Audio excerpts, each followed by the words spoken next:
ನಾಳೆ ಹೈಕೋರ್ಟ್ನಲ್ಲಿ ಮೂಡಾ ಹಗರಣದ ವಿಚಾರಣೆ ನಡೆಯೋದಿದೆ. ಲೋಕಾಯುಕ್ತ ಪೊಲೀಸರಿಂದ ಪ್ರಾಥಮಿಕ ವರದಿ ಕೂಡ ಸಿದ್ಧವಾಗಿದೆ. ನಾಳೆ ಹೈಕೋರ್ಟ್ನಲ್ಲಿ ಮೂಡಾ ಹಗರಣದ ವಿಚಾರಣೆ ಇದೆ. ಲೋಕಾಯುಕ್ತ ಪೊಲೀಸರಿಂದ ಪ್ರಾಥಮಿಕ ವರದಿ ಸಿದ್ಧವಾಗಿದೆ.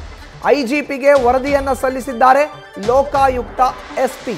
ಈಗಾಗಲೇ ಐಜಿಪಿಗೆ ವರದಿಯನ್ನು ಕೊಟ್ಟಿದ್ದಾರೆ ಲೋಕಾಯುಕ್ತ ಎಸ್ಪಿ ಉದೇಶ್. ಸುಮಾರು 400ಕ್ಕೂ ಹೆಚ್ಚು ಪುಟಗಳ ವರದಿ ತಯಾರು ಮಾಡಿ ಐಜಿಪಿಗೆ ಹಸ್ತಾಂತರಿಸಲಾಗಿದೆ. ಕಾನೂನು ತಜ್ಞರ ಜೊತೆ ಚರ್ಚೆಯನ್ನು ನಡೆಸಿ ವರದಿಯನ್ನು ತಯಾರಿಸಿದ್ದಾರೆ. ಐಜಿಪಿ ನೇತೃತ್ವದಲ್ಲಿ ಅಧಿಕಾರಿಗಳು ವರದಿಯನ್ನು ಪರಿಶೀಲನೆ ಮಾಡಿದ್ದಾರೆ. ನಾಳೆ ಹೈಕೋರ್ಟ್ಗೆ ವರದಿಯನ್ನು ಸಲ್ಲಿಕೆ ಮಾಡಲಿದ್ದಾರೆ ಲೋಕಾಯುಕ್ತ.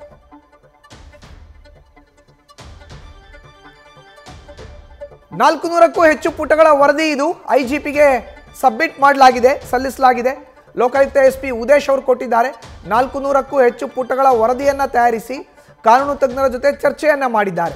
ಏನೆಲ್ಲ ಅಕ್ರಮಗಳು ಆಗಿದೆ ಮೂಡಾದಲ್ಲಿ, ವಿಜಯನಗರದಲ್ಲಿ ಇರುವಂತಹ 14 ಸೈಟ್ಗಳು, ಅದರಲ್ಲೂ ಸಿಎಂ ಪತ್ನಿ ಅವರ ಹೆಸರಿನಲ್ಲಿ ಇದ್ದಂಥದ್ದು, ಈಗ ಅವರು ಅದನ್ನು ವಾಪಸ್ ಮಾಡಿದ್ದಾರೆ.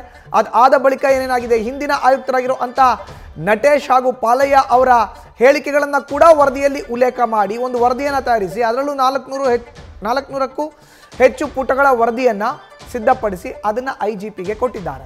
ಈಗಾಗಲೇ ಗೊತ್ತಿರೋ ಥರ A1 ಆರೋಪಿ ಸಿದ್ದರಾಮಯ್ಯನವರು, A2 ಪಾರ್ವತಿ ಅವರು, A3 ಮಲ್ಲಿಕಾರ್ಜುನ, A4 ದೇವರಾಜ್, ಈ 4ವರನ್ನು ಕೂಡ ವಿಚಾರಣೆ ಮಾಡಲಾಗಿದೆ. ಅದಾದ ಬಳಿಕ ವರದಿಯನ್ನು ಸಿದ್ಧಪಡಿಸಿ ಈಗ ಐಜಿಪಿಗೆ ಈ ಒಂದು ವರದಿಯ ಪ್ರತಿಯನ್ನು ಹಸ್ತಾಂತರಿಸಲಾಗಿದೆ. ಯಾರ ಕಡೆಯಿಂದ? ಲೋಕಾಯುಕ್ತ ಎಸ್ಪಿ ಉದೇಶ್ ಅವರು ತಯಾರು ಮಾಡಿರೋ ಅಂತ ವರದಿ ಇದು. 4 ಆರೋಪಿಗಳನ್ನು ವಿಚಾರಣೆ ಮಾಡಿ ಸಂಪೂರ್ಣ ಮಾಹಿತಿಯನ್ನು ಕಲೆ ಹಾಕಿ ಅದನ್ನು ವರದಿ ರೂಪದಲ್ಲಿ ಈಗ ಹಸ್ತಾಂತರ ಮಾಡಲಾಗಿದೆ. ಇನ್ನು ಈ ಬಗ್ಗೆ ಹೆಚ್ಚಿನ ಮಾಹಿತಿ ನೀಡಿದರೆ ನಮ್ಮ ಪ್ರತಿನಿಧಿ ವಿಷ್ಣು ಪ್ರಸಾದ್ ದೂರವಾಣಿ ಸಂಪರ್ಕಕ್ಕೆ ಸಿಕ್ಕಿದ್ದಾರೆ. ವಿಷ್ಣು, ನಾಳೆ ಹೈಕೋರ್ಟ್ನಲ್ಲಿ ವಿಚಾರಣೆ ಇದೆ.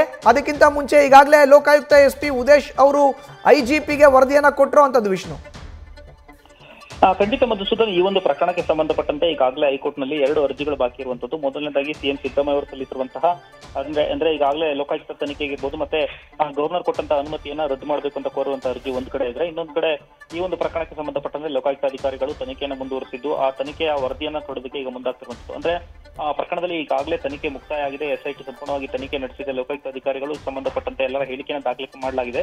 ಹೀಗಾಗಿ ಈ ಒಂದು ಅರ್ಜಿಯನ್ನ, ಅದರಲ್ಲೂ ಎಸ್ಪೆಷಲಿ ಈ ಒಂದು ಪ್ರಕರಣವನ್ನ ಸಿಬಿಐಗೆ ಕೊಡಬಾರದು ಅಂತ ಮನವಿ ಸಲ್ಲಿಸೋದಕ್ಕೆ ಈಗ ಸಿದ್ದರಾಮಯ್ಯ ಪರ ವಕೀಲರು ಈಗ ಎಲ್ಲ ರೀತಿಯ ತಯಾರಿ ನಡೆಸುವಂತಹ ಕೆಲಸವನ್ನು ಮಾಡಿದ್ದಾರೆ. ಈ ಮೂಲಕ ನಾಳೆ ಈ ಒಂದು ಅರ್ಜಿಯ ವಿಚಾರಣೆ ನಡೆಯಲಿದ್ದು, ಈ ಒಂದು ಅರ್ಜಿಯಲ್ಲಿ ಈಗ ಸಿದ್ದರಾಮಯ್ಯ ಅವರಿಗೆ ಕೊಡಬೇಕಾ ಅಂದ್ರೆ ಈ ಒಂದು ಪ್ರಕರಣ ಸಿಬಿಐಗೆ ಕೊಡೋದನ್ನ ತಡೆಯುವಂತಹ ಪ್ರಯತ್ನವನ್ನ ಈಗ ಲೋಕಾಯುಕ್ತ ಮೂಲಕ ರಾಜ್ಯ ಸರ್ಕಾರ ಸತತ ಪ್ರಯತ್ನ ನಡೆಸುವಂತಹ ಕೆಲಸವನ್ನು ಮಾಡುತ್ತಿದೆ.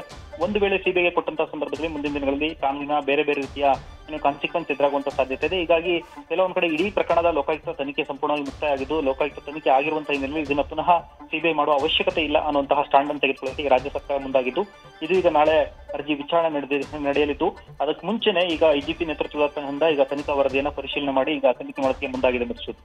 ಧನ್ಯವಾದ ವಿಷ್ಣು ನಿಮ್ಮ ಮಾಹಿತಿಗೆ. ನ್ಯೂಸ್ ಫಸ್ಟ್, ನಿರ್ಭೀತಿಯಿಂದ ನಿಮ್ಮ ಪರವಾಗಿ.